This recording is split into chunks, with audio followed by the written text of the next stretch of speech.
Thanks for being here. Thank you, John, for the intro. Most of that was true. Um, we're going to talk, it's a pretty simple talk. There's only a few slides. We're going to talk about how flow rate in espresso relates to roast level. We're pulling some 2-to-1 shots using the best pressure profile. That's the first coffee that you're drinking. We're going to serve this and an Allongé of the same coffee, the Tesoro washed Typica. It's quite a light roast. We'll talk a little bit about roast color, but it's a little bit hard to talk about because the grind setting that you use when you measure the color has a huge impact on the color reading. So changing the grind setting could move the color number 20, 25 points. So it's hard to talk about. In terms of weight loss, this roast was 11% weight loss, if that means something to a few people in the room. In terms of color, it's quite light. I mean, I don't think we can go much lighter without having grassy, hay-like flavors due to underdevelopment. So the gist of it is that lighter roasts tend to taste better at higher flow rates.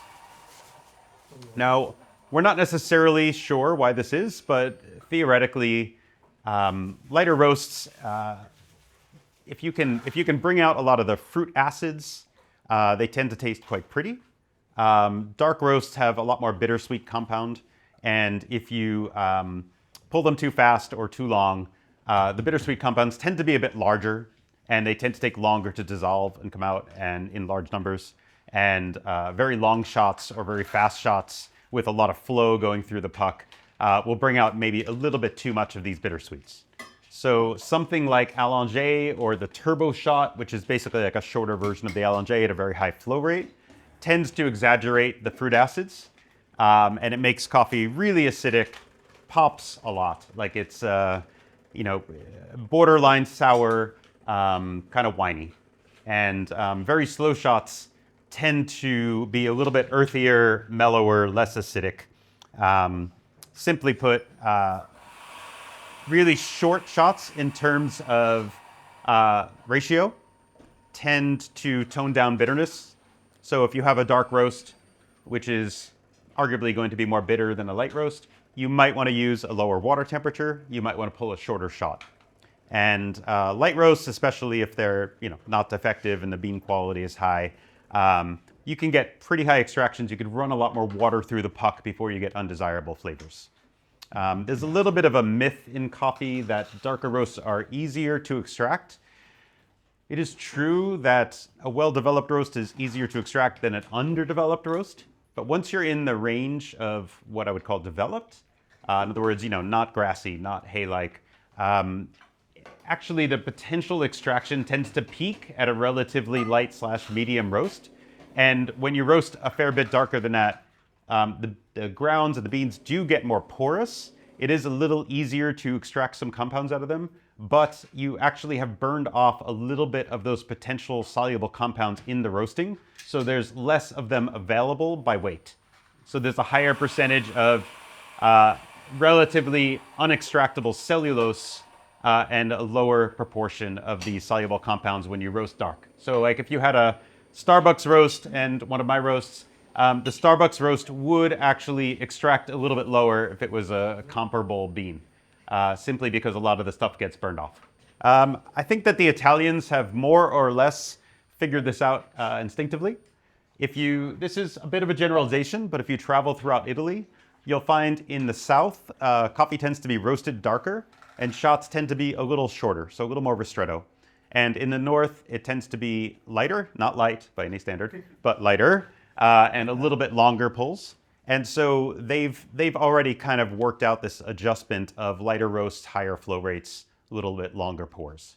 So I think that if you taste test things, you would end up in this paradigm. But the Decent really, John and I maybe 6-7 years ago began talking about how recipes like the Allongé and the Blooming really made light roasts shine. And perhaps a lot of the shorter and 2-to-1 type recipes that are popular in coffee are popular in part because people tend to roast espresso a little bit on the darker side, and in part because most machines have a fair amount of channeling involved, right? You get a La Marzocco linea in a cafe, There's no pre-infusion. It's kind of a hammer on the puck. It's pretty hard to get such good puck prep that you don't have some channeling in those situations. And stopping shots short is probably going to reduce astringency and bitterness. And so in a sense, a lot of systems have been created to be workarounds, potential problems in the coffees, whether it's, bitterness from dark roast or what have you.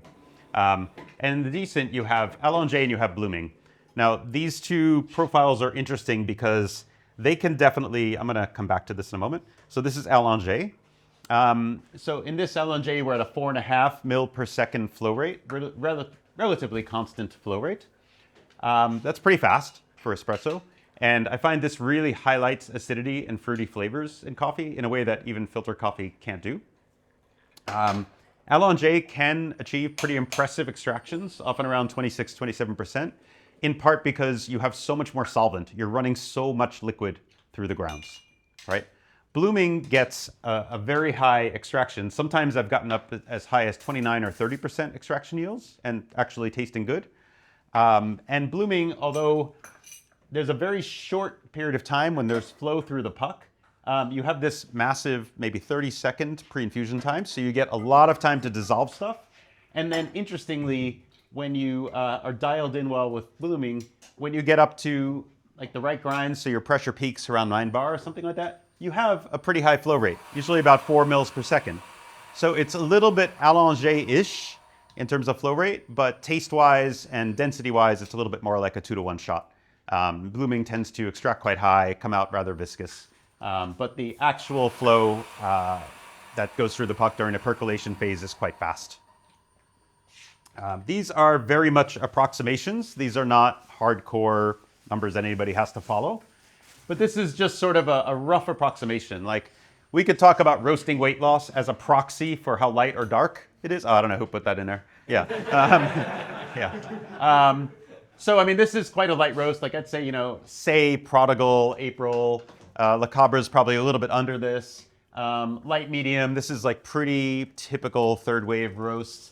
1415 is sort of, it's not dark, it's not light. There's a little bit of roast character to it. A lot of, say, like Australian espresso blends might be in the 14 to 15 range, milk espresso blends. 16 to 18, you're basically heading into second crack, around 17% weight loss, somewhere around there.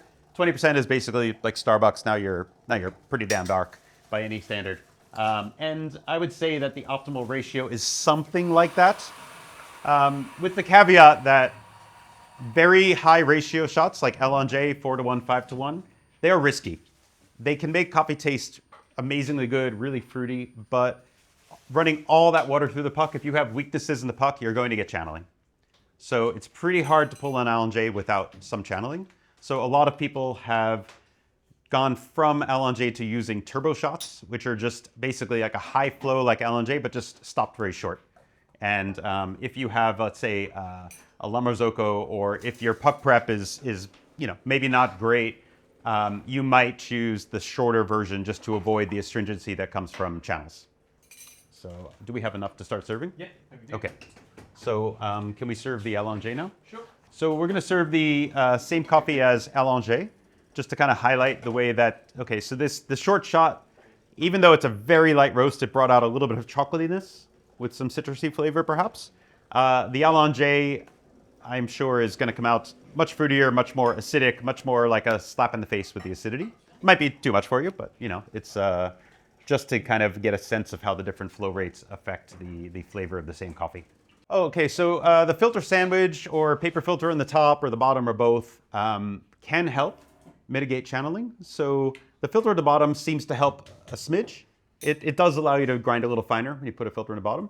The filter on the top seems to help quite a bit, because usually the first drops of water, instead of wetting the bed kind of selectively, the water tends to pool up above the filter before it ends up passing through the filter almost uniformly.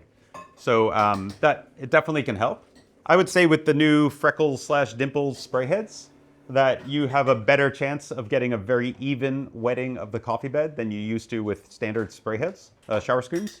So so I'd say the paper filter in the average machine can definitely help.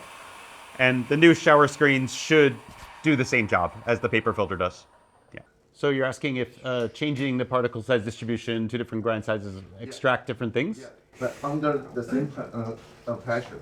Yeah. Oh, same pressure. Yeah. So conceivably, you could have two pressure curves that look like this, but one with say a 2 mil flow rate most of the time, one with a 4. Let's just say. You are extracting slightly differently, right? So I asked Jonathan Gagne, the guy who wrote The Physics of Filter Coffee, about this once, and he said that the high flow rates tend to favor transport over diffusion. And what he meant by that is that there's really two mechanisms of extraction in coffee. One is water stripping surface solubles from ground particles, and that's what we'll call transport, or erosion. And then there's, like when you make filter coffee, or let's say a French press or a cupping bowl, you have the slurry, right, where the grounds are immersed in water for a very long time. And that gives a chance for solubles that are deeper in the chambers of the grounds to dissolve and diffuse back out into the slurry liquid. And although there's not much diffusion, or very, very little, if any, diffusion in a pretty standard espresso shot, Allongé, there's so much more solvent that it's possible that you're getting like a different ratio of diffusion to erosion. But it's really hard to say. I mean, we know that from flavor, we know that we're getting an exaggeration of the fruit acids at the expense of the bittersweets, but we don't, no one's bothered, say, doing like gas chromatography of different flow rates with shots or something like that to know what the different compounds are. I want to address the concept of easy to extract. So I think the term should only properly be used when a coffee tends to extract pretty high. So a lot of times people are using the phrase, but they don't mean high extraction. They might mean something else. Maybe they just mean, no matter what I do, it tastes good, which is another way of saying it's a good coffee. Okay. Okay, so for instance, like your typical Kenya or Ethiopia will extract quite a bit higher than, let's say, your typical Colombian or Guatemalan, for whatever reason, okay? But it's almost universally true. And I would focus more on the flow rate and the physics and the dynamics of what you're doing, what's your machine, what's your pressure, what's your flow rate, what's your ratio, etc. And I would just accept that some coffees are going to extract higher than others. I wouldn't necessarily change my flow rate or something like that because of it. In other words, I'm not really targeting extraction. I accept that certain beans are going to extract higher than others. Now, you might prefer a certain strength when you drink coffee. Like for filter, for instance, I prefer maybe 1.35 to 1.4. I find that strength to be strong enough to be pleasing, but weak enough to be able to differentiate lots of flavors. So if I'm doing a filter 3 and the Kenya extracts very high, it's also going to have a high TDS. I might dilute it after brewing a little bit just to bring it down to my happy TDS range. And this way I can use the same dose for all different coffees, use the same recipe for all coffees, get the dynamic in the machine right so that I'm getting an even extraction, a certain amount of time, etc. And then just changing potentially the grind setting. If something produces a lot of fines and it flows slowly, might coarsen it up a bit, and then possibly changing the dilution and the strength at the end. But I think it's a mistake if you start changing grind and dose and recipe and you start sort of playing with too many variables, then you can get lost pretty easily and not really know how to get back to kind of a standard recipe. Yeah, that's just my preference for dialing in and adjusting. So yeah, from 2008 to 2012, I owned a café in Montreal, and in Quebec, in Montreal, there's a drink called the Allongé, which is the most popular espresso drink, and we probably made about 150 of them a day, and you had to serve it. So it was one of those things I was like, do I really want to serve like a 125 mil espresso or something like that? Like it just didn't seem appealing. And what everyone did in the city before we got there was they just used the same grinder for short shots and Allongé, and they just let the Allongé run for 2 minutes. And obviously it was quite bitter, quite astringent. And so I said, all right, if I'm going to do this, I'm going to do it right. So I got a separate grinder, had a separate setting for it. We up-dosed a lot to have a pretty deep bed, because deep beds are a great preventative for channeling, at least for the channels actually reaching the bottom of the bed and getting the astringent particles out. And we had a puck prep routine that was pretty elaborate, pretty careful. And surprisingly, we really liked the Allongé. Now, I'll confess, like I haven't tried, like is 6 mils per second potentially better? Like I doubt it. I mean, already like going so fast, like 4.5 has a lot of side effects that, it's hard to control these shots. So, but it just came about because that was kind of the standard expectation in Montreal. And then when the Decent came around, it got a lot easier to pull pretty good Allongé because you could use flow profiling. And when you had channels, the flow profiling will back off the pressure a little bit. So the channel doesn't just get exploited and widened, it'll actually shrink a little and not be so bad in the cup. Yeah. So. Do you think it might have something to do? Some people talk about the time of an espresso. And the thing about this flow rate is you can get the ratio you want in a 30-second shot. Mm-hmm. Yeah, I mean, it seems like magic, right? Like whether you pull a ristretto or whether you pull an Allongé or anything between, you end up roughly near 30 seconds. And every time you stray too far from that, it's not so great. So what I've seen is I think the turbo is at 3.5 mils per second. Okay. But they pull it shorter. The ratio is not as long. Mm-hmm. Yeah. So there is some weird dynamic where the 25 to 30 second zone is pretty good. Yeah. Yeah. I think there's a number of companies who are making profiling that's timing based. I want my shot to always be this amount of time, vary the flow to get there. Yeah. And they're making good coffee, so there might be something to that. So it's almost like adaptive in a way. They're adapting using a different metric, but the result is similar. Yeah. Yeah. How did the Allongé taste and what was the difference? Besides strength, obviously. That's aesthetic. I say it has more apricot flavor in it. Okay. All right. Sweeter. All right. You're just kissing up to the roaster. Yeah. Okay. Well, actually, I don't think it's my favorite term. Okay. Now you're really,